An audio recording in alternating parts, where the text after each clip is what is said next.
Don't marry him. The whisper slid into my ear just as I stood before the mirror in my wedding dress. I turned sharply, my pulse stuttering. A strange woman stood behind me, elegant, unfamiliar, and watching me with unsettling certainty. Go home early today, she said softly, and you'll understand why. What are you talking about? I asked, my voice barely audible. But before I could say another word, she disappeared into the crowd of brides and stylists, as if she had never been there at all. Is everything all right? The consultant asked. Yes, I replied automatically, forcing a smile. Just nerves. But it wasn't nerves, it was fear. I didn't tell anyone, not my friends, not my mother, and certainly not my fiancé, Daniel. I convinced myself it was nothing, a jealous stranger, a cruel prank, pre-wedding anxiety. Still, her words echoed in my mind like a curse. Go home early, and you'll understand why. That evening, instead of attending the celebratory dinner Daniel had planned, I drove home alone. The setting sun painted the sky in shades of crimson, and with every mile, a strange dread tightened around my chest. The house was dark when I arrived, silent, too silent. My hands trembled as I unlocked the door and stepped inside. The air felt wrong, heavy, unfamiliar. Then I heard it, a soft sound, a whisper, a laugh, and the moment I walked further in, I froze. The sound came again, soft, breathless, unmistakable. A woman's laugh. It drifted from upstairs. For a moment, I couldn't move. My heart pounded so violently it felt as though it might tear through my chest. Every instinct told me to leave, to pretend I'd heard nothing. But I didn't. Slowly, silently, I stepped inside and closed the door behind me. The house smelled faintly of Daniel's cologne. Warm, familiar, and suddenly suffocating. Another sound echoed through the silence. A whisper. Low. Intimate. My stomach twisted. Each step toward the staircase felt heavier than the last. My heels clicked softly against the marble floor, and I slipped them off, gripping them tightly in my trembling hands. Barefoot, I climbed the stairs, one step, then another. The voices grew clearer with every inch I moved closer to the bedroom. A woman's giggle. Daniel's voice followed, gentle, amused, unmistakable. I can't wait, he murmured. My breath caught in my throat. The bedroom door was slightly ajar, a thin beam of golden light spilling into the dark hallway like a silent invitation to heartbreak. My fingers trembled as I pushed it open, and in that moment, my world shattered. There he was, Daniel, standing beside the bed. And wrapped in his arms was a woman wearing nothing but delicate white lace, lace identical to my wedding dress. Then she turned toward me, and the blood drained from my face. It was the same woman from the bridal boutique. My breath caught in my throat. It was her, the same woman from the bridal boutique. She stood there, wrapped in white lace, her lips curved into a knowing smile, as if she had been expecting me all along. Daniel turned at the sound of the door. The moment his eyes met mine, the color drained from his face. Emily, he whispered. The room fell silent, thick with betrayal. I couldn't speak. My fingers trembled at my sides as reality settled over me like ice. This wasn't a misunderstanding. This wasn't a nightmare. This was the truth. My voice cracked. You warned me. The woman tilted her head calmly. I told you to come home early. Daniel stepped forward, panic flashing in his eyes. Emily, it's not what you think. I can explain. Explain? I laughed bitterly. Explain how my fiancé is in our bedroom with another woman on the eve of our wedding? His silence was answer enough. My heart shattered, but beneath the pain, something colder began to rise. Clarity. How long? I asked quietly. Daniel hesitated. Answer me. A few months, he admitted, his voice barely audible. Each word struck like a dagger. And who is she? I demanded. Before Daniel could speak, the woman met my gaze, her expression steady. My name is Victoria, she said, and I'm not just his lover. She took a slow step forward. I'm his wife. The world tilted beneath my feet as the truth echoed through the room. I married Daniel 3 years ago. And in that moment, I realized the wedding I had been planning was never meant to be mine. I'm his wife. The words shattered the air between us. For a moment, I couldn't breathe. The room spun, and the walls felt as though they were closing in. My gaze shifted to Daniel, silently begging him to deny it. He didn't. Instead, he lowered his eyes. "I was going to tell you," he muttered weakly. "When?" I asked, my voice trembling. "After the honeymoon? Or after you drained my bank account?" Silence answered me. Victoria folded her arms, her expression calm but not cruel. "I didn't know about you at first," she said, "but when I found out he was planning another wedding, I couldn't stay silent." I stared at her, disbelief clashing with fury. "So you decided to warn me?" She nodded. "You deserved the truth." My heart pounded as realization struck like lightning. "The dress, the venue, the deposits, all paid with your money," she finished quietly. I turned slowly toward Daniel. "You used me." His jaw tightened.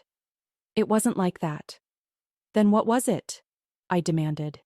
He hesitated, and in that pause, the truth revealed itself more brutally than any confession. "You were convenient," he admitted. Something inside me broke. And then hardened. The tears stopped. The trembling ceased. The girl who had dreamed of love vanished in that instant. In her place stood a woman who understood betrayal. I removed my engagement ring and placed it on the dresser. "The wedding is cancelled," I said coldly. Then I looked him straight in the eye. "And this is only the beginning." By the time I walked out of that house, the night air felt colder than it ever had before. But I wasn't broken. I was awake. The tears stopped before they could fall. Pain still burned in my chest, but beneath it, something sharper began to take shape. Clarity. Daniel hadn't just betrayed my heart. He had tried to steal my future, and he had underestimated the woman he thought he could deceive. I drove straight to my apartment, my wedding dress still clinging to my skin like a ghost of a dream that no longer existed.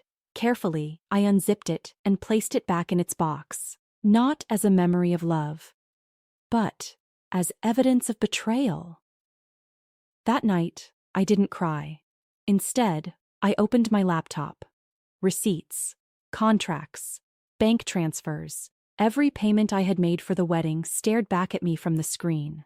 The venue, the caterer, the florist, the honeymoon package, all funded by my savings, all in my name. Daniel had planned everything with precision, assuming I would never question him. But trust leaves a trail, and so does greed, and I intended to follow it. The next morning I met with Victoria at a quiet cafe. She slid a folder across the table, documents, messages, and financial records Daniel had tried to hide. "We finish this together," she said firmly. I met her gaze, determination replacing heartbreak. "Yes," I replied calmly. "We do." Because Daniel hadn't just lied. He had committed fraud, and I was about to make sure he paid for every single word. The evidence was undeniable. Bank statements, contracts, screenshots, voice messages. Every lie Daniel had told was now preserved in black and white. Victoria and I sat across from Rachel Morrison, one of the sharpest attorneys in the city. She reviewed the documents carefully, her expression calm but resolute.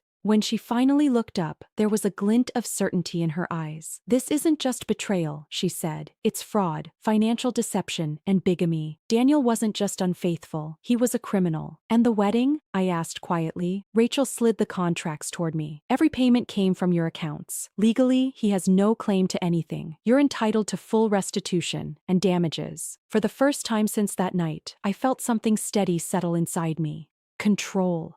Within days, legal notices were filed. The venue canceled his access. His accounts were frozen. His company opened an internal investigation after receiving an anonymous tip, one supported by undeniable proof. The man who once walked with arrogant confidence was now scrambling to save himself. And then came the call.